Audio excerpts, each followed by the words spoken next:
Welcome back to Worst Seats in the House. Michael Russo, Anthony LaPanta. I just broke something. Don't worry about that. Just the entire microphone almost just landed on the ground. Wow, packed house here. Packed house at Split Rocks to begin with. I couldn't believe how many people are here bowling. There's birthday parties and everything going on here. So thanks for Split Rocks for always having us out. Anthony and I will be doing 2 live shows in January. Pay attention to our social media in the next podcast, and we'll give you confirmations on where that's going to be. It'll be at either LC's Tuttles or Split Rocks. Congratulations to Lance, who won the signed Brock Faber jersey. Oh, nice. Yeah. If on time to you was 5 minutes before the show, you would have been here for the drawing. Yeah, well, I wasn't supposed to be here for the drawing. If I had known about the drawing, Lance, I wouldn't have missed it. Congrats, though. Yeah. Anthony walked in a minute and a half before the show, as usual. So thanks. And thanks to Margot for almost certainly telling him where the show was. And I did have to ask where the show was, but I didn't come from home. I've been dealing with a car issue for the last couple of days. It's unbelievable. That's why I'm trying to treat you with kid gloves. But it's been a pain. Hard. I think we told the story that it was leaving one of our shows at Elsie's, and I had a woman hit me while I was driving. She sideswiped my car, and that was like 2 months ago, I think. Yeah, probably. I feel like it was a long time ago. And finally got resolution yesterday morning, and the resolution was, hey, we decided just to make your car a total loss. So we need you to turn in the rental car this afternoon, empty out your old car, which is at a body shop somewhere, and then apparently go buy yourself a new car. And I said, well, by the end of the day today, that isn't going to happen. And I just don't understand how they could not then, if they're calling it a total loss, why aren't they paying for your next car? Right. Well, they're to a degree they are. They're paying what they think my car's worth, but I said, I just want you to fix it. I don't want a new car right now. I don't. It's Christmas time. I don't have like $5,000 in my pocket to pay off the previous car and buy another new car. But apparently that's going to happen tomorrow. So I've been dealing with that all day today. There goes my Christmas gift. Yeah, I'll tell you what, we'll just invite you over for dinner one night and call it a Christmas gift. Yeah. Do we have another show before Christmas? No, we have another show. We have another show before the end of the month at some point, yes. So, but not before Christmas. We could do it before Christmas. Well, are you working this week, or are you on vacation now? No, I am. I'm actually, so Joe Smith is back. He is covering the game on Wednesday. I will be at the game on Friday. Because of I'm filling in for Barrero, and I'm going to do it from the Arena Studios. And then I will be covering Saturday's game in Winnipeg and the Tuesday Chicago game. No, I'm going to cover it from the couch. Oh, yeah, nice. But I am going to cover the Tuesday game in Chicago. I haven't seen you in Winnipeg in years. I was in Winnipeg this past season. Oh, were you? Yeah. This earlier this season, game. The back-to-back games. That's right. And then I did drive there last year. I missed the Vancouver Fun game and drove to Winnipeg for the freaking brutal game. Oh, that's right. The game they scored 7 in the third. I remember that now. Dylan Laux and I were the hockey news reporter. Were like in Grand Forks listening to this crazy Vancouver game, and I finally pulled over just to tweet out a bunch of stats. And I cannot believe we're going to miss this game because we decided to drive to Winnipeg. So anyway, that's that. Speak of the Wild. And thanks for joining us at the Aquarius Home Services studios here as well. This is the first time it's been kind of up and down all year. They've dropped 3 of the last 5 games. They're in kind of that lose one, win one, lose one, win one, lose one mode, trying to avoid the lose one for the first time this season on Wednesday night against the defending Stanley Cup champion Florida Panthers, who was having a lot of trouble scoring until they faced the Edmonton Oilers on Monday night. What do you see going on with the Wild's game right now? Obviously, the Vegas game could have gone either way, but they have certainly not been on top of their game like we've grown accustomed this season. Yeah, they haven't, and I think the schedule has been difficult. It's been a challenge facing LA on the second of back-to-backs, then facing Edmonton. When you couple the schedule with the injury status, so you face Edmonton without Eriksson Ek and Brodin, who are the reason why the Wild have had as much success against Edmonton as anybody. And Vegas right now is playing great hockey. The Kings were playing great hockey anyway, but you caught them on back-to-backs when they had 3 days off. I think some of that, the game's been a little bit loose, but you could have been on top of your game and still lost a few of these games, and could lose to Florida tomorrow night, and it wouldn't be anything to be embarrassed about or be disappointed. You could play well and lose that game. That's one of the elite hockey teams, but every team has these kind of stretches. Sometimes people refer to them as scheduled losses, where it's just some things are stacked against you. And the Wild have been on the other side of that a few times. Early this year, it seemed like they were catching tired teams on the second of back-to-backs quite often, and now they're on the other side of it. So I don't really think it's anything alarming. I think their game has perhaps slipped just a little bit, but it's more just who they're catching, when they're catching them, and who they're missing when they catch them. And obviously the Wild do usually play Florida pretty well. So, and one of their most impressive wins of the season was down in Florida earlier this year. Anthony, talking about, tough stretches too, it just seems like every day we come to the rink and somebody else is hurt. And, there are a couple guys on this team that you don't want to lose. And one of them obviously is number 97. But the other one is Philip Gustafsson, the way that he's been playing, clearly dealing with some soreness in his lower body. They don't think it's major, but again, he wasn't on the ice today. They're obviously going to be careful with it.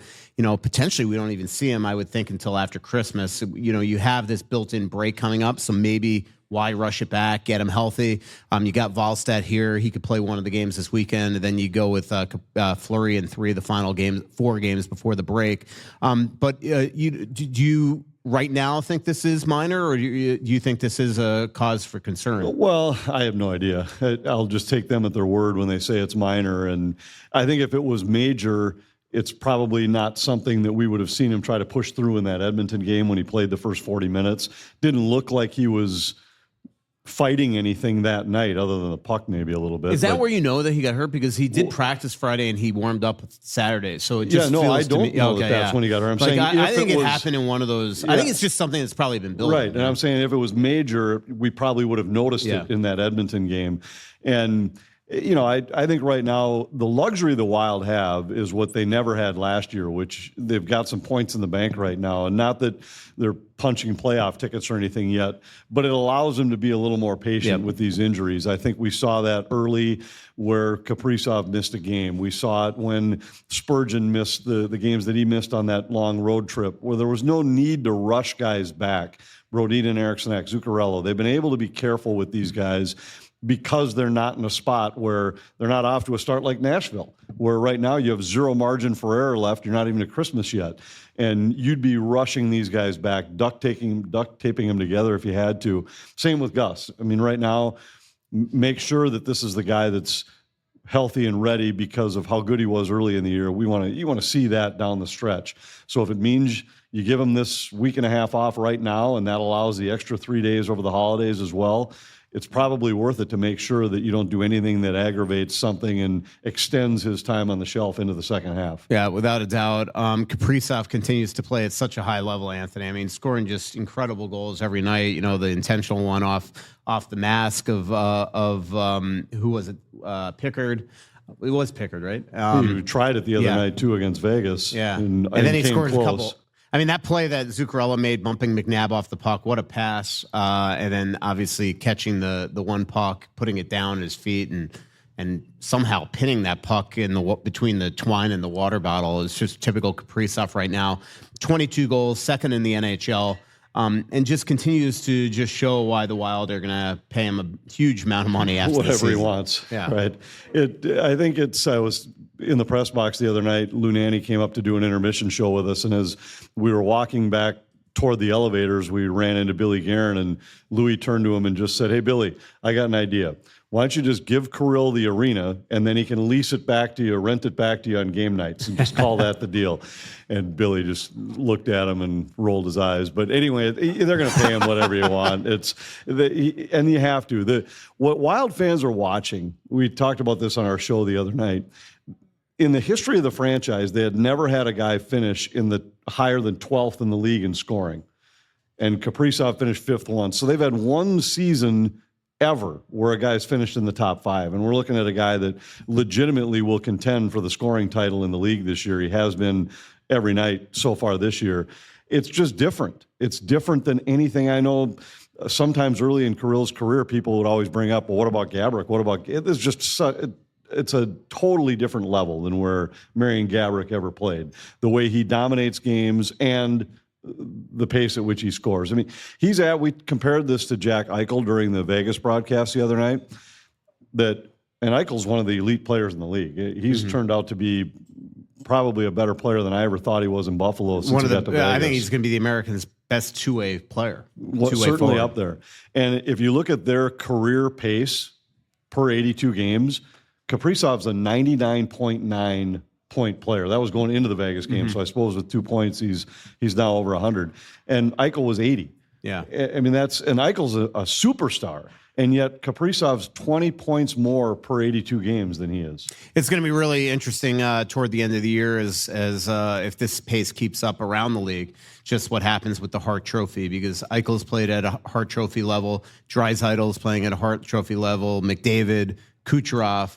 I mean, there's Jack Hughes. There are some elite performances going on in the National Hockey League. But the difference with all those teams is they were all supposed to be Stanley Cup contenders, including Jersey. Most those same voters that get to vote on the Hart pick the Wild to miss the playoffs. And to me, by that standard alone, if you pick the Wild to finish 6th or 7th in the Central and they make the playoffs and he is top 5 in scoring or whatever it is, to me, he is the most valuable player to his team, which is the definition of the Hart Trophy. A lot of season to be played, and we'll see where it goes. But what we are watching is truly special. What we are also watching that's truly special is the Wild's penalty kill. It is special, man. It is unbelievable. Yeah, it is truly unreal. They've given up 6 goals in the last, 5 games, 12 in the last 12, 30th in the NHL. Third worst face-off percentage on a PK. And I wasn't at practice today, but reading Twitter, it's felt like John Hines worked on it a lot and was getting fed up. Right. Well, and he should. And we've wondered all year what was going to make it be better. I hate to keep going back to the guys they're missing, but a couple of the things you mentioned there. They're 36.8% on shorthanded faceoffs. In the last couple of games, I'm not sure they've won a faceoff while shorthanded. Eriksson Ek takes the first shorthanded draw every penalty kill, just about every penalty kill. Jake Middleton's one of their best defensemen on the kill. Jonas Brodin has been one of their best penalty killers historically. These are the guys they've been missing all year. So that certainly has disrupted the kill. There's plenty of times where it's other guys they've got to be better. I just keep wondering, you can't just keep waiting until you have all your guys because they've been missing penalty killers all year, and it looks like they will continue to be. They got to find a way to figure it out. You just can't sustain this. You can't win in the playoffs without a kill. We've talked about this in previous years. Teams have won in the playoffs with mediocre power plays. Very rarely do you win with a mediocre penalty kill. You have to be able to kill penalties in the playoffs, and they're going to have to figure it out. John Hines he's been a little more outspoken about it, a little more willing to say things that he early in the year was protective, where he'd always talk about that. I don't think it's a scheme. I think it's just a couple attention to detail things. Well, now you're far enough into the season where that attention to detail had better be there. There was that one stretch. They killed 19 out of 20, and they were so good disrupting entries during that stretch that it looked like perhaps they were about to turn things around, and then it very quickly got away from them again. I don't know what it's going to take right now. It just looks like a team lacking confidence on the kill. They're reluctant to be aggressive in spots, and I'm sure it's just because right now it seems like every decision they make winds up with a goal against. It's truly unreal. I mean this seriously. I'm not saying this tongue in cheek, but would you ever consider Kaprizov on the penalty kill? I'd consider anything right now because, to this point, what's really interesting. They talked early in the year about using Boldy there, and they haven't really got that yet. But I don't know how much longer you can go without. Like Jack Capuano has talked about how some of the best penalty kills have true stars on there. He talked about Stützle and Giroux in Ottawa. Obviously, we've seen Reinhart and Barkov in Florida. We've seen Kreider and Trocheck and those guys in New York. I mean, there are Marner and Matthews. And, he is willing to constantly put Kaprizov and Boldy out there on 5-on-6s, which is sort of a penalty kill. Kind of like a kill. The only thing I'd say is right now he's using Kaprizov so much in other roles, like spotting him on the third and fourth line. He played 28 minutes the other night. And he never looks tired. But if you started to use them, now maybe you just pick your spots and you realistically, they're short twice a night. Well, why not give them 30 seconds on the kill in a key spot? I mean, and talk about keeping a power play honest. If you have Kaprizov out there looking to go on 2-on-1s every time he even has remotely a chance to get the puck. I don't know. It's just something that I've been thinking about. I mean, obviously, the worst thing that could happen would be him getting hurt. And, we've seen so many situations over the year where Mikko Koivu or Zach Parise break their feet on the penalty kill, and now you're losing a top player there. So I don't know exactly if I'd want him, fronting Sam Reinhart tomorrow night. But you get my point. Right. I mean, just imagine that one time. Because that's all it would take is one shot like that, and now your season takes a turn for the worse. This isn't just coaching. Like this has been the personnel now for many years, and they're just.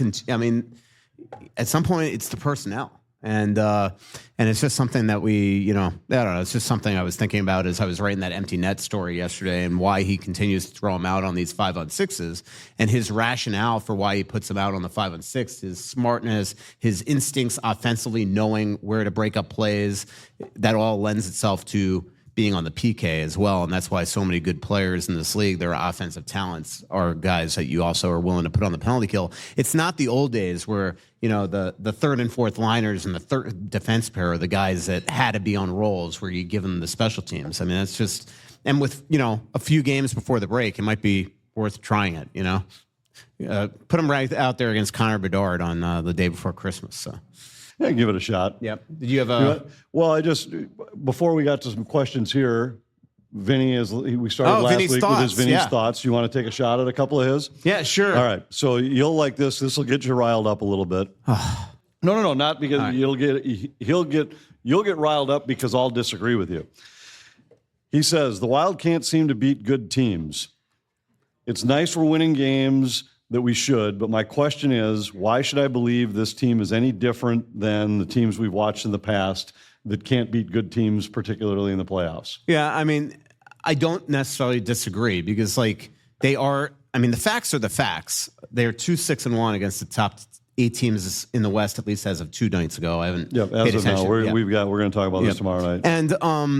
And so the one thing I'll say is that, a couple of those games absolutely could have gone either way. I liked their game against Vegas the other day, but what concerned me watching that Vegas game is the one common denominator of the teams that they can't seem to beat, at least in this conference, is they're all big. LA, the way they're built. Like Vegas the other night, they're big, they're draped all over you. They get away with an immense amount of obstruction. I mean, immense. They do. And so the other night, there easily could have been 3 or 4 power plays, and there wasn't until 59-10 into the game.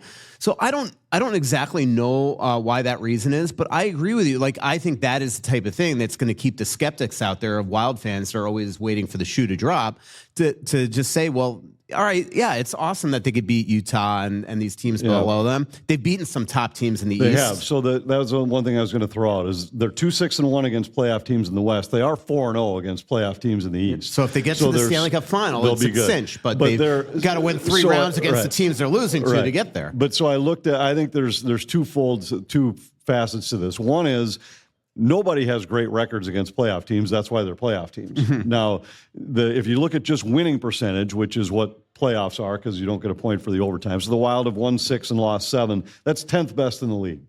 So it's not anything that you'd say, well, it's just been a debacle against good teams. They're 10th best in the league. The teams in the West, however, I think, and I still believe this, I've said it all along, those teams are better than the Wild. Vegas is better than Minnesota. Dallas is better than Minnesota. I don't necessarily think that Winnipeg is better, but Winnipeg is a tough matchup because they have one of the top 2 shutdown lines in all of hockey, I believe, in the Lowry line that goes up against the Kaprizov line, and that's a handful. So I think they're difficult matchups for the Wild. Yeah. What do you think of LA? Because LA's playing great. LA's playing great right now. I think they're a tough matchup. I think Vegas and Dallas is deeper than Minnesota. So I'd bring on Edmonton in a playoff series. If the Wild are healthy, they're fine with those guys. But it's the deep team in Dallas, and then it's the big, strong, physical team. Vegas's defensive core is the best in the NHL. 1 through 6, in my opinion. And that's a handful for Minnesota. Then you got great shutdown lines in Kopitar in LA and Lowry in Winnipeg. Those are tough matchups for Minnesota. There's no doubt. I'll just throw 2 more at you, and then we'll move on to our questions here. One is, and this will be right up your alley because I know how much you like to try and explain this. It's done before, but Russo, can you explain it to me like I'm 5, this LTIR cap stuff? My understanding is if someone goes on, we can fill the cap space. Does it accrue if we don't fill it? And remember, I'm 5 here. Thanks. Yeah. I mean, so LTIR, the reason why it always seems to work for some teams is the difference there is those players are out for the entire season, and there's no salary cap in the playoffs for now. I think it will be changing in the next CBA. So the reason why the Wild can't just go out and replace Jake Middleton with another, $2.5 million defenseman is because they are expecting him when he comes back, right? And when you are off LTIR, you have to become cap compliant. So what LTIR is gives you the cushion to allow you to call players up, but you pay for that. It's not free money. So one reason why you pay is in the NHL, the cap is calculated on a daily basis. You're no longer accruing space. Because you're no longer accruing space, that lowers the amount of money maybe completely because you first eat into that you could go out and get a trade deadline player. So say the Wild were planning to get a Brock Nelson at the deadline, this absolutely could screw that up. But the other big thing is that if you go over the cap, and most likely the Wild now will, based on the $1 million plus in bonuses that Brock Faber and Marco Rossi are surely going to hit, and then any money that you spend because you're in LTIR, that overage comes off next year's cap. It's not free money. The Wild will pay for this. Next year, say the cap's $97 million, whatever the Wild are over this year, it's going to be below that year. So that's the big thing. But you can be in LTIR and still be below the cap. So right now, that is why tomorrow night, after the Wild play the Florida Panthers for just one day, Devin Shore will go to the minors. They'll save $4,000. Then they'll call him up Friday. And then on after the game against Chicago, they'll send him down. They'll try to save $12,000 there in cap space over those 3 days. There's also an element where once you go, they wanted to be as close to the cap as they could when they went in, because then you get full relief. It's such a complex. Yeah, it is absolutely complicated. And I will say Matt Sells met with the beat writers a couple weeks ago when they made that interesting move where they called up Jesper Wallstedt but really didn't call him up. And it was for the exact reason that you just said. They were trying to get a really good capture, as they call it, close to that ceiling. And he explained it to us. I understood it at the time. The ability to explain it to you now without playing the tape just for you is absolutely beyond me. So it's a complicated thing, but that's the one thing is that the Wild had all these plans this season. They clearly did an incredible job at the start of the season accruing cap space for a team that went into the season with very little cap space. And their whole point was to go into the trade deadline and, generate where they could go out and acquire a significant top 6 player. That could still happen. It might not. I mean, but that's why Matt Sells has been, doing little things with the roster to try to get below the cap, get back into it. So it's just a bit of a juggling act right now. Hockey isn't the only thing happening on the ice, and as lakes are freezing over, it's time for ice fishing. OnX Fish offers the most comprehensive fishing tools for increasing your confidence and success on the hard water. Use the Fish app to find new places to fish and sort lakes by species, abundance, trophy, and keeper potential. OnX Fish also shows you hotspots, lake-by-lake regulations, and private and public land ownership information. For a limited time, download OnX Fish for free in Minnesota and Wisconsin, or go to onxmaps.com/fish to get more information on the app that is changing the game on ice. Save smarter and grow your funds faster with a certificate from Royal Credit Union. Royal's 4.25% 9-month certificate has no minimum opening balance and a locked-in rate for a guaranteed return at maturity. Open a 4.25% APY 9-month certificate at any Royal office or online at rcu.org/certificate saver. Early withdrawal penalties could reduce earnings and principal. APY accurate as of 12/5/24, insured by NCUA. All right, the last one, and I'm not going to weigh in on this one for obvious reasons because it's TV related. So by the way, Matt Sells is one of the Wild's assistant general managers. Right. I'll just throw this to you. I am kind of curious if you've heard anything about it. His question is about the national TV deals with the ESPN Plus situation where they require an extra subscription to watch some of those games. And his question is, do you think the owners really didn't know what they were signing when they signed this deal? Have you heard any grumblings or frustrations about it where it might change, or is it just something they have to stand back? And then he goes on to say that he's not a big fan of the national coverage just because he said the lack of knowledge about the Minnesota Wild seems to bother him. I hear this all the time, but I'm just looking forward to watching TNT tomorrow night. Yeah, even though you're on the air. That's supposed to be blacked out here, but I don't think it is. And because that part of the national deal, they have a limit. They can take 12 games from each team. They take the max from us every year because we are among the top 3 or 4 in local ratings every year.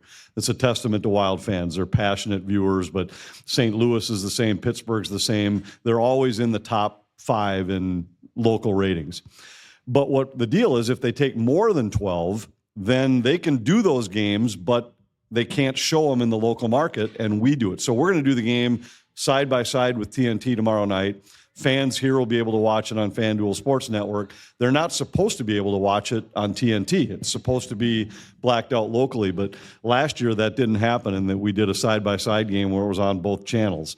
It doesn't really matter, but it's a pain in the neck. So anyway, I don't know if you've heard anything about it. No, I mean, I just hear from fans. Obviously the nature of I'm not completely grasping this question, but the nature of the whole TV model has changed in the last several years, where all of a sudden everything's about streaming. We are going to see Amazon take a huge part of, I think, the next TV deal when they're in. I keep on hearing that Turner's in trouble. They're broadcast. They send their. Well, they're losing the NBA next year. And the other thing that they're doing this year is they send their broadcasters on to the games. I think they're maybe their director and the producer, but the actual truck, all the technical stuff is done in Atlanta. In Atlanta, right. So it actually has created some issues where there's a delay for the color analysts showing replays and stuff where, and that's, I think that's more of an excuse. We do the same thing.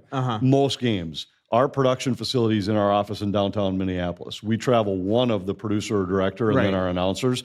The whole truck is in our offices in Minneapolis. The cameras are sent back there. They direct it from there. But not home games, right? Not home games, but road games. And so, I mean, I really think I heard some of those guys grumbling about it. And unless their system is like nowhere close to as good as ours is real time. So there is no delay when it comes. There's a little bit of a delay with the pregame show sometimes, but with our game broadcast, they call it the cloud. And the cloud it's not the best in terms of personal relationships because the producer and director aren't there with the team. They don't build, but it's just fine from a technical standpoint. Remember when we were doing a podcast at when it was still Bally's earlier this season, and the Twins were in Tampa, and there was some storm that knocked the cloud out, and somebody was broadcasting the game by cell phone. Cell phone like for Corey like Provis an inning, and it was they took the video feed from the Tampa broadcast and put it over our air, and that was because of a power outage at the stadium. It had nothing to do with our cloud, but it was it's not perfect, but everybody does it that way. I think where it starts to show up, and I know ESPN did this a few times last year, is when they don't travel the announcers. That's where you really, in my opinion, you can't do justice to the broadcast that way. You're watching the game off TV. We did it during COVID. You don't get a chance. You can't see the game the right way. You don't get a chance to talk to players and coaches on game day. When you get to that point, that's where the broadcast is sacrificed. And I don't think they're at that point yet. But I have heard the same thing. Turner losing the NBA, it's a lot of money, a lot of revenue for them. I don't know how that'll affect their NHL shows for next year. But I just realized I sucked down an Americano at 7:30 at night. That'll be a problem in a couple hours. Did I tell you the other day I spilled an entire venti Americano on my kitchen floor? I think, did you text Margot about it? I did. Because she told me about it. Yeah. I think I also told Margot that I handled it about as well as she would have expected. That's what she said to me, actually. Yeah. All right, question. Yeah, so kind of going back to the penalty kill topic, is it kind of the structure kind of defensively? They're the best team, and they're arguably the best team at 5v5 in the NHL. Is it because of their box formation that they use? Is that the thing with Hines and coaching? Is it worth switching to a diamond or a wedge plus one? Or is it because it kind of seems like the entire thing just breaks down when they go into their box on the PK? Well, so we had a long conversation with John Hines about this in our little private chat, and that was the same question I asked him. I said, how is it that you can have a team that is, at that time, this was going into the Vegas game, literally number one in the league 5-on-5 in high danger chances against, expected goals against.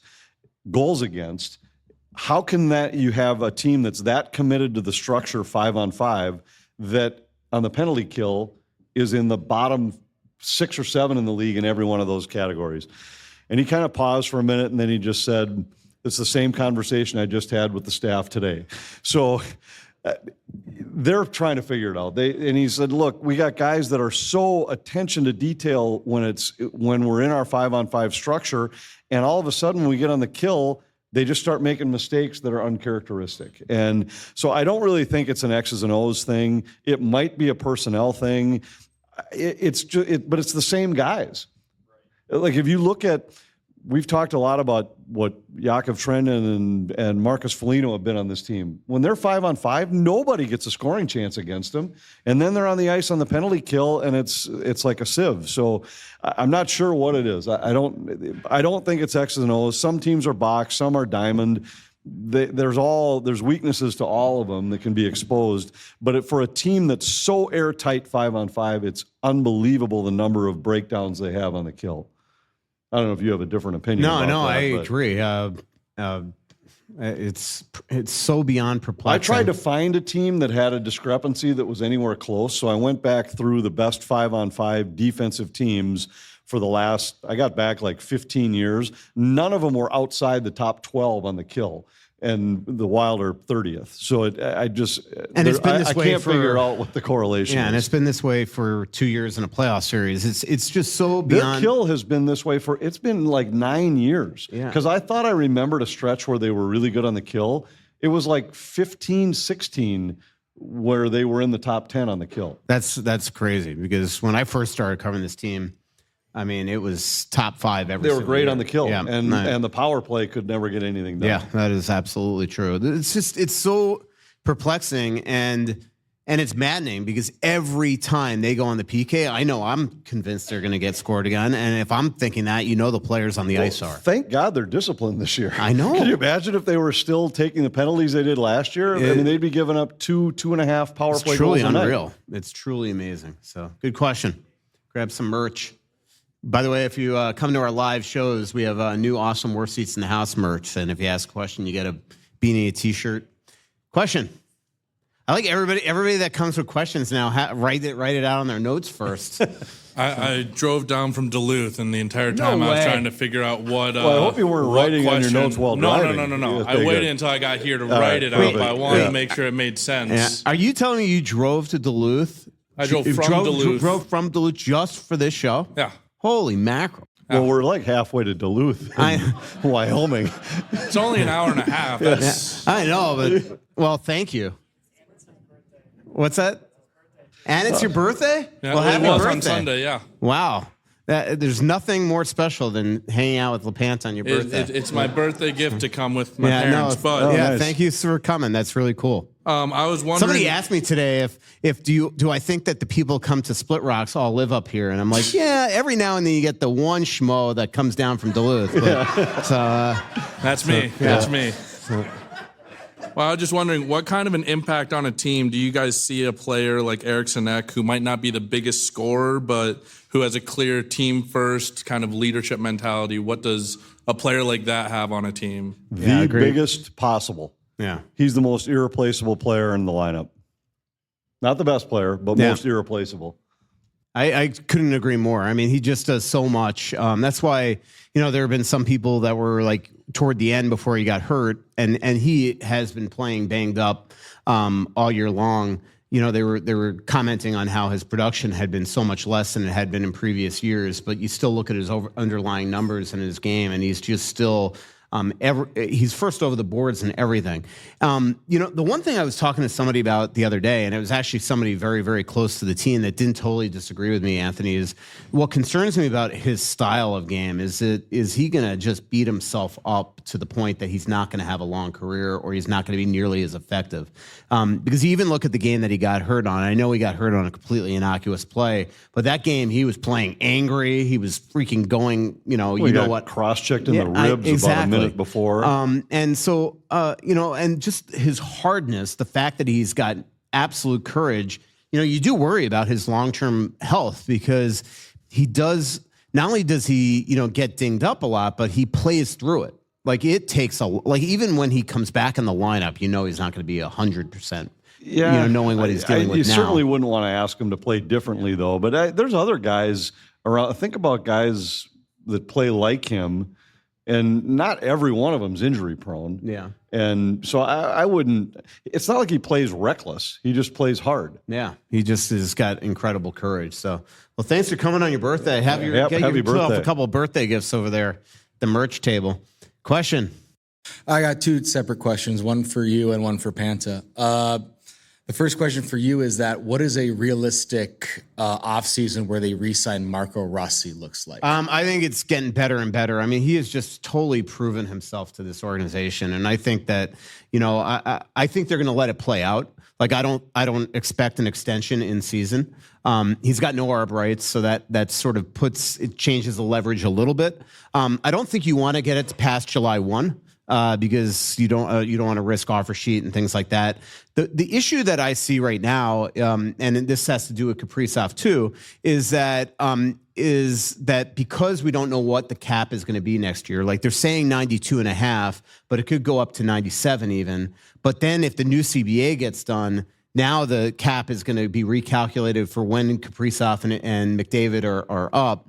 We don't know, like right now, Paul Theophanis might want $14 million, but if he thinks the cap is going to go to 110 in 2 years, he's going to be like, it's no longer 14, it's 18.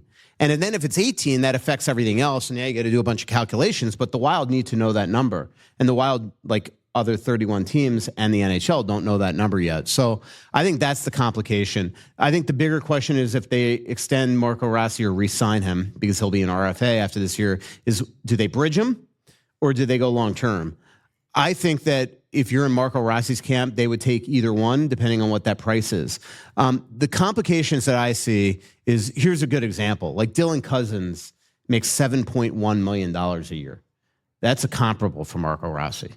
And Dylan Cousins sucks. Absolutely sucks. But that's why a bridge deal makes some sense, because now you can allow Marco to have the big contract come at a younger age. You sign at a lesser AAV for a short term. And that's why teams want to sign those guys long term now, because they take away those few years of their best earning years as a free agent. I wonder, and it's all negotiable with the CBA, I wonder if there's a way that they'll negotiate in the ability to modify contracts if the cap goes up. I don't think they'll modify contracts, margin. but I think they will. There will be a phase-in period that if they get the one thing that Gary Bettman has alluded to and did at the Board of Governors meeting is that there's not a lot of huge issues in this collective bargaining agreement. There's going to be some, like expansion, like the players going to want a little bit. I think the LTIR is and the way some teams are, manipulating that is a thing. I think the tax situation on some markets getting benefits is so, but there aren't huge issues that's going to cause a work stoppage. So I think Gary Bettman's goal here is to get this thing done by his State of the Union at the game one of the Stanley Cup final. And then you could have a phase-in period where now you start working on the next 2 years of this collective bargaining agreement. You start working on what the next cap projections would be, and you all of a sudden right. But I'm just saying, I wonder if the cap went up by that amount. I mean, you're talking about $20 million. Yeah, that's different than any other year where it goes up $1 million or $2 or $3 maybe. So I wonder because they can negotiate whatever they want, right? And I wonder if the two sides would say, let's just agree that if it's this, we'd allow some wiggle room for contracts that had been signed. I don't know how it could work, but you wonder if somehow, some way, because otherwise you sign these star players now, and the cap goes up by $20 million, well, now you're going to it's going to be upside down where your middle of the road players are going to start getting the same contract as All of a those sudden, Matt Boldy's superstars. gonna be like, "Oh, $7 million doesn't seem like I should have signed Exactly. that," or even Leon Draisaitl at Right. 14. But to your original point, like I'm just looking at this logically now. Like he is so productive, he does so much. Like I said on last week's show, right now Urov, I think he's going to be a great player, but we don't know it. We have to see him. You have Marco Rossi. He's done everything, and for a team that asked him to do so much, and he's just lived up to that. To then trade him just is so contradictory of what they've been trying to do. And so I just think that he's proven himself. And so I would be surprised if they moved him unless it was for a no-brainer type deal. And I think the Wild would like to go out there and try to make other moves. Like I do think they've looked at Capo Caco. I think that their LTI situation has made that very, very difficult now on how you can even get that done. But there's players out there that I think the Wild want to continue to try to add these to this young core. That is really good. When later in the show, I do want to talk to Anthony about some of the dysfunctional teams out there, and another reason why I think that if you actually look at Bill Guerin's plan here, is so contradictory to what some of these other teams are doing, and that it actually makes a lot of sense now when you see the way that they're playing. But trading Rossi, to me, I just don't see it now. And a week or two ago, I would not have said that. And I do think that the Wild have had meetings in the last couple of weeks where they have sort of, gone to that, like, we're not doing this right now. Sorry, you said earlier, you said he had no ARB rights, but he's restricted free agent. How does that work? Yeah, I mean, it's ARB rights is a totally different thing. So there are restricted free agents that don't get the rights to arbitration yet. And because of his one missed year, he is not ARB eligible yet. He's coming off his entry-level contract still. So because he's coming off his entry-level contract, he does not have the right to go to arbitration yet. So you don't have a neutral arbitrator saying this is what his value is and looking at all these different comparables. So this will be up to Bill Guerin and his agent Ian Pulver on coming up with a quality contract, or most likely Matt Sells is their contract negotiator. All right. Yep, My good question questions. for Yep. Sorry. Oh, yeah. Sorry. Should I go to the back of the line for my second No, question? No. My question for you, LaPanta, is someone who at one point was an aspiring play-by-play guy. How did you get your reps in for hockey? How did you become, I guess not to be a brown noser, but how did you become a good play-by-play guy? I did a lot of hockey. I did every game that I could find. I probably called, I wouldn't even know where to guess. I'd say 50 high school games a year for probably 8 years, including the sectionals and state tournament and everything on the radio. And I just kept doing games until I actually got lucky. And I mean, I always tell people, like, I always try to do every game like it was the seventh game of the Stanley Cup, no matter what. And tried to do the same kind of homework, which was harder back then. There was no internet. There was high school stats were hard to find. But I got a chance one time that I never would have had. I got a call in the summer from KFAN saying, "Hey, we're going to do an MIAC football game of the week. We heard you're the guy. Would you like to do it?" And I was like, "Yeah, I'd love to do it. I don't know. How'd you find me?" This guy says, "Well, I was standing in the press box during the high school hockey tournament last year, listening to Eveleth play. I don't even remember who they played, maybe Virginia or somebody." He said it was the third place game, and there were about 15 radio stations doing these games. And so I stood behind this one guy who sounded like he was calling a game at Madison Square Garden, like he knew all the guys, was excited about it. And I don't recall the game, but he said, and I decided if I ever need a guy, that's the guy I'm going to call. So to me, it was the one time where it just paid off to just kind of keep doing games. And I didn't know anybody in the business. I didn't have any family connections or anything. I just kept doing games until you got those kind of opportunities, and eventually it led to a chance to do Wild pre and post game shows, and that led to Gopher Hockey play-by-play. And so it was all just repetition. I don't really know any other way to do it. I got great advice from Ralph Strangis when he was a former radio guy for the North Stars. He went to Dallas with the Stars. He had gone to the same high school as me, Totino Grace. Like, he was 10 years older than me. I never knew him, but I knew he was a TG guy. So when I graduated from college, I reached out to him and I just said, hey, any chance you'd have lunch? Just like, all of my college friends were, yeah, you want to be a play-by-play guy? Well, how do you do it? I don't know. I don't know. I just think I can do it. And I met with him and he said, if you want to be a play-by-play guy, don't ever take a job where you don't do play-by-play. So don't take the local news job in Fargo where you're reading the news because they're going to pay you $24,000 a year. He said, you have to do play-by-play. And that was the best piece of advice I ever got. Reps. Yep. When you did that Virginia game, was Terry Cullen the coach? No, he was coaching at Moorhead. Okay. It was probably before. That was right about the same time, actually. So that would have been when Matt was at Moorhead, because it would have been mid-'90s. Moorhead played Jefferson in the big school final. This was the smaller schools. Yeah. And it was... I like his dad, and you can see his where dad was awesome. why Matt was so media friendly. No, and his dad, I'll go back to these state tournaments. So I would do the state tournaments every year for WDGY radio usually, which was about maybe 100 watts in Woodbury. Like, you could pick it up if you were at Kowalski's in Woodbury. That was about it. But I would do all the tournament for them some years. So I did 12 games over 4 days sometimes.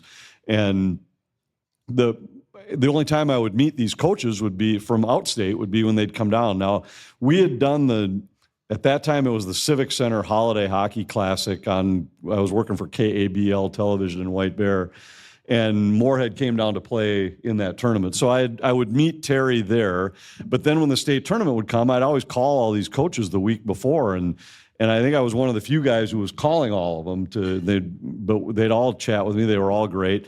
And every time he'd come down, he always treated me like we were old friends. Yeah. And we would stand and talk for 20, 30 minutes sometimes before games.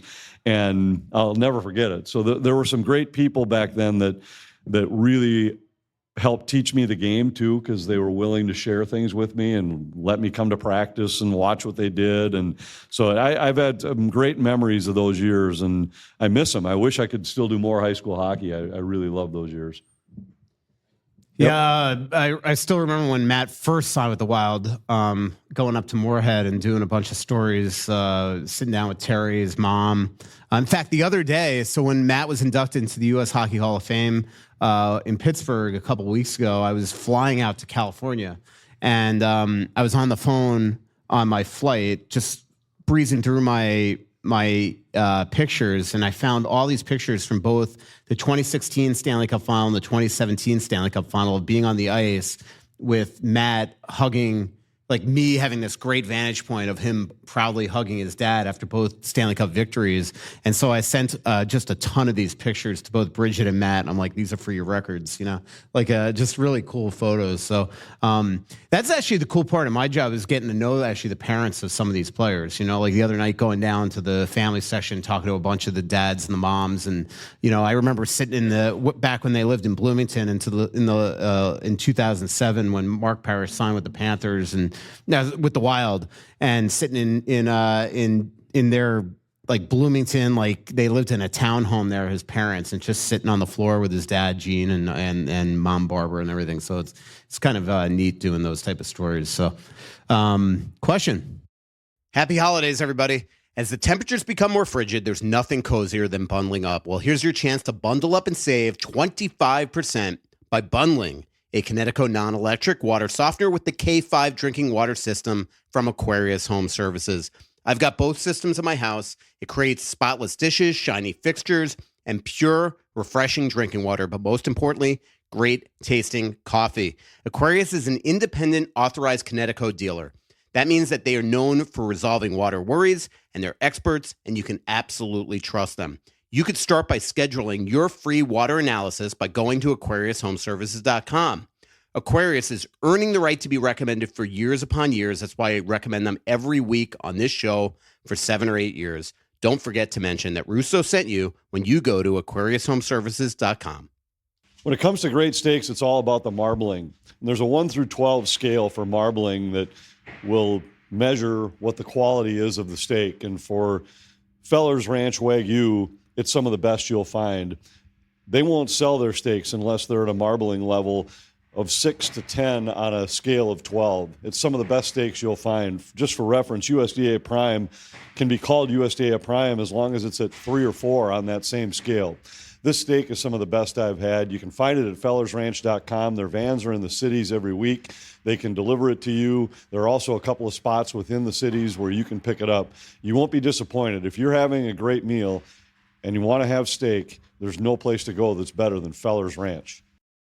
Going back to the TV a little bit, do you guys know why FanDuel is unable to fill all their ad space, and if that has something to do with their financial struggles? It's totally because of Anthony's salary. There's not enough ads that they could sell to pay off Anthony. I wish they'd sell more. Yeah, no, it's. I don't know the answer to the question, but the company's unrest certainly has had something to do with it, and I don't know all the details of it.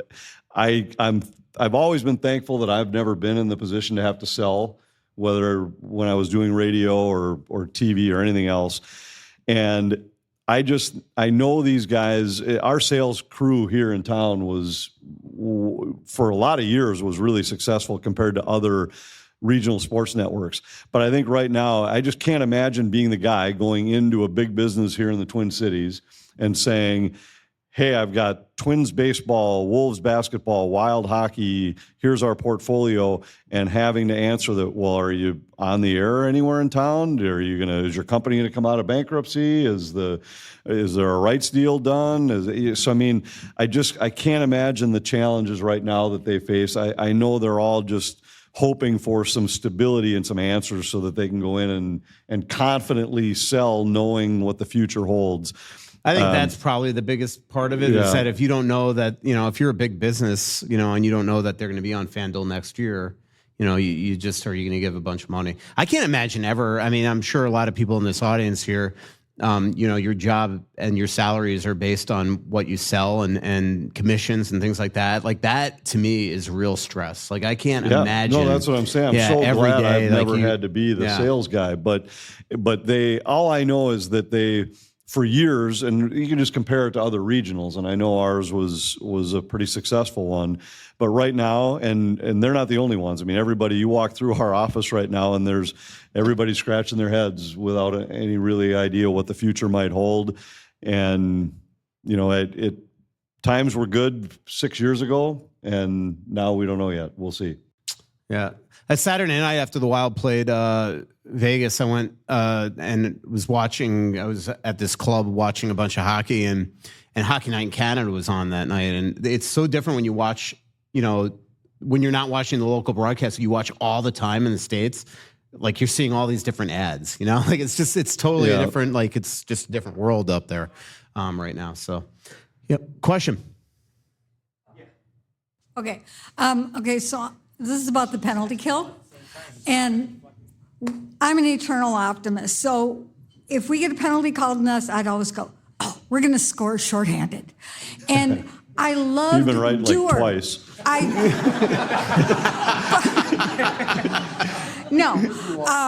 Dewar, I saw something that he did, and he wanted to be known for that. And so when they traded him and Duhaime, I just was upset, because these guys are the ones that I counted on during our penalty to really, that's what they wanted, and they would fight for it, and they did score some. So do we have anybody else, that has that mentality on the team, or, did the big You're people? saying specifically on the PK? Yeah. I mean, like we saw in the preseason, like the fun one with Lauko and Huzdinov, where they exchanged goals. I mean, Huzdinov scored the breakaway the other day. That wasn't shorthanded. Trenton had the shorthanded one. Lauko had a shorthanded goal earlier this year. Trenton had a shorthanded empty netter the other day. I mean, right now, I just settle for them not to get scored on. That'd be fun. And the truth is, like, Dewar and Duhaime, yes, they embraced that role, but the penalty kill was still in the bottom third of the league that year. Even though they scored some shorthanded, they still were. It's been a problem. But yeah, they have guys who, Trenton and Foligno embrace that role. I mean, I don't know how much they're going to score, but there are guys that take a lot of pride in being good penalty killers. But right now, I'm with you. It's got to be more a focus on keeping the puck out of your net rather than trying to score shorthanded. Those guys brought energy though, but that's all they're probably ever going to be, was fourth line guys that killed penalties, and they needed to move on from those guys. Jakub Lauko, I think, might be one of those guys. Yeah, unfortunately, they got to get him right. They got to get him healthy. Yeah, and who knows? I mean, he's clearly dealing with an abdominal issue right now. So, any other questions? Nope. Thanks for your question. What's up? So I got a couple questions regarding Wallstead, because, well, obviously Fleury is retiring next year. So what do you think of the potential of having Gus and Wallstead next year as goaltenders? Well, I think it's definite. Unless Bill Guerin wants to go to Flower and ask him to sign another one-year deal, which for his usage right now is not beyond me. Yeah. But it's not happening. Like that's why they gave him the one-way contract extension before the year, is they are planning for Augustus and Wallstead tandem next year. Yeah, and what do you think of his potential for develop with obviously Fleury kind of mentoring him in a bit with Gus down? Yeah. Do you think he gets some good bit more ice time? Well, it doesn't necessarily, to get that influence from Marc-Andre Fleury, it doesn't have to be, necessarily just by playing. I mean, just being around him. Yeah, that's what I mean. That's what I mean. Like just being with him, not. No, I think it's huge. Gus had Wally had a great quote on Joe Smith's podcast about a month ago where he said, that he can't wait to tell his kids that he was shared a locker with Marc-Andre Fleury. I'm not getting it perfect, but it was really, really heartfelt. And I think that's what Marc-Andre Fleury is. I was telling somebody the other day, just as a beat writer, just to get to cover him the last 4 years has been an absolute honor. I mean, he is that genuine of a guy. He's so great to talk to and just shoot the breeze with, and he's just so genuine. And so I think that is why Bill Guerin acquired him. That's why he's felt it important for him to be in the locker room. He's such a culture guy. And so, but the reality is that all things have to end at some point, and the Wild do have to at some point get Wally into the lineup more consistently, and that's why they gave him the one-way contract, with the plan of that definitely being a tandem with Gus next year.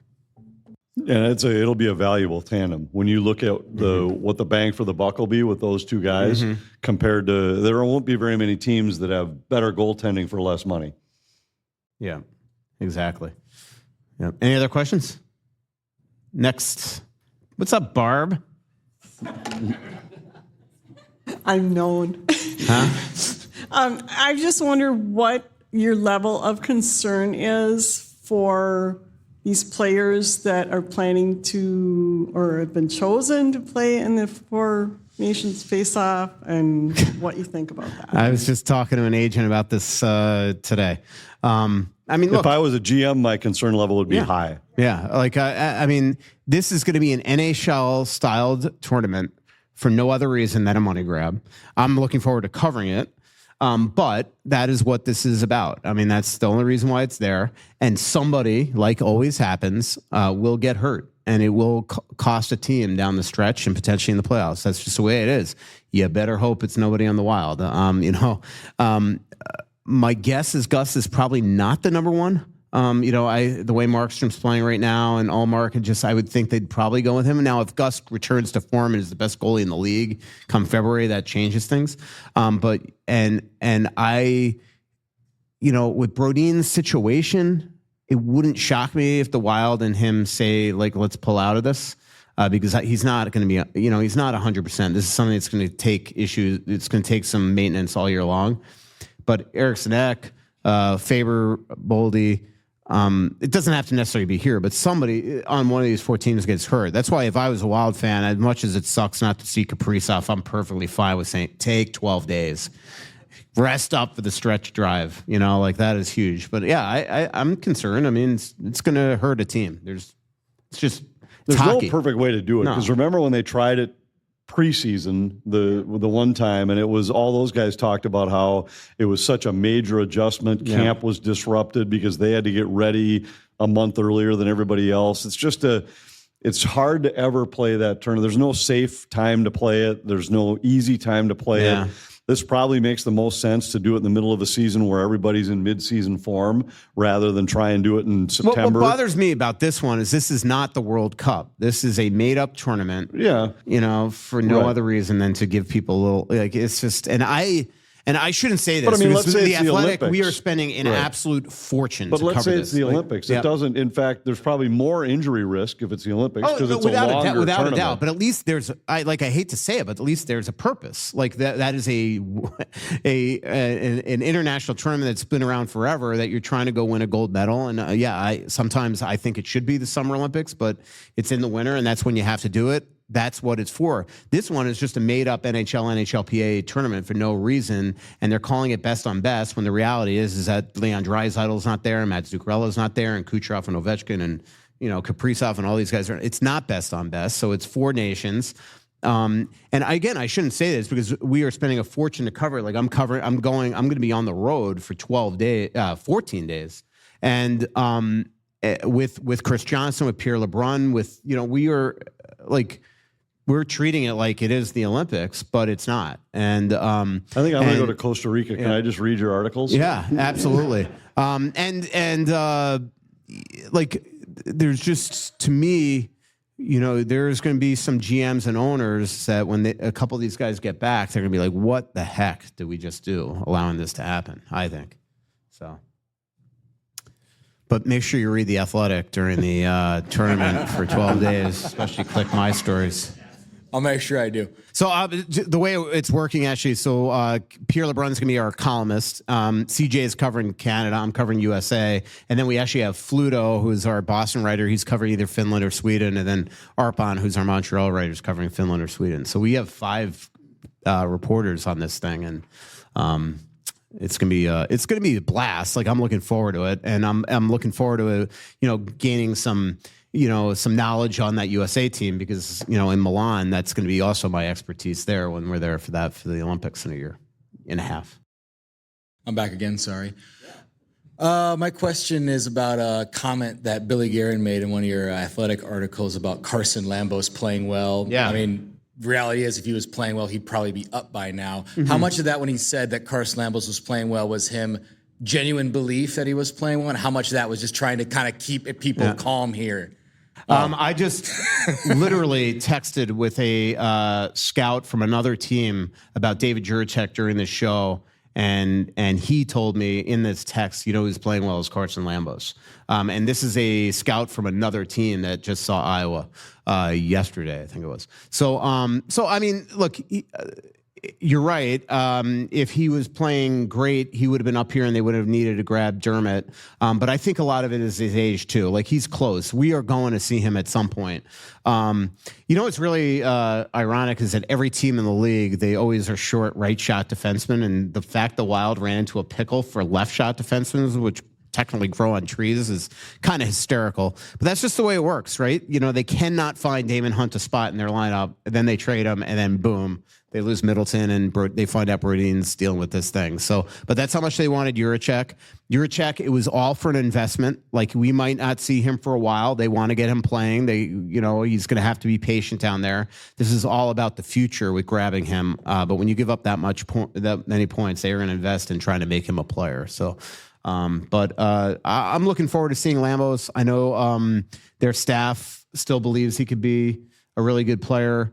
I think some guys like O'Rourke and Spacek have probably fallen a little bit down the depth chart. Spacek is still perplexing to me because this guy, every time you watch him in any international tournament, is just a stud. I was talking to Rocco Gudis about this recently and how good he thinks that this guy could be. And yet, it just doesn't feel like when he's a North American pro that they can get him going to where they feel comfortable putting him into the spot to the point that they wound up getting Juracek. So. Yeah, didn't the Czech coach say recently that he thought it was crazy the Wild got Juracek because they already have Spacek? And this Czech coach coaches both of them, and now they're both teammates down there, so that's a little awkward. So I like David. Like when I watch him in the World Championships and the World Juniors, this guy looks like an absolute stud to me. And I know when the Czechs just won the World Championships, like when I was in Prague for the NHL media tour before the year, I talked to a lot of those Czechs players on that team, and they all just say that he is going to be a really good NHL player. He's obviously got the pedigree. His dad was a really quality NHL defenseman. So, different side. He was a left shot, but I don't know. Hopefully it turns out to be something here. Then if you develop both of them, you trade one of them. That's what you hope. So, yep. Last question of the show. All right. Make it a good one. Some pressure. All right. Quick observation about Lambos, first of all. The one thing about him is he makes some baffling decisions. Yeah. And they can be costly. But anyways, I wanted to just ask what the sense in the organization is about Konstantinov. I mean, I watch him play. I know some of the advanced analytics aren't always the best, but the eye test says he's a guy with a motor that's pretty tenacious, plays fearless, always in the mix, always gets his nose in there to really sort of disrupt plays. And it seems like a lot of times when he gets off the ice, the puck's in the other zone. So I was kind of wondering how the organization feels about him internally. I think they need to see more. And we're talking about a guy who's had a lot of opportunities and hasn't really taken them and run with them. And I thought on the last road trip in Anaheim, we saw some things from him that looked different than what we had seen. He was physically engaged, won a couple key puck battles. But with his speed, I think there's got to be more there. And he hasn't been great on the penalty kill. I don't think he's been great in his own zone. He hasn't been very good on faceoffs. He's their worst centerman right now on draws.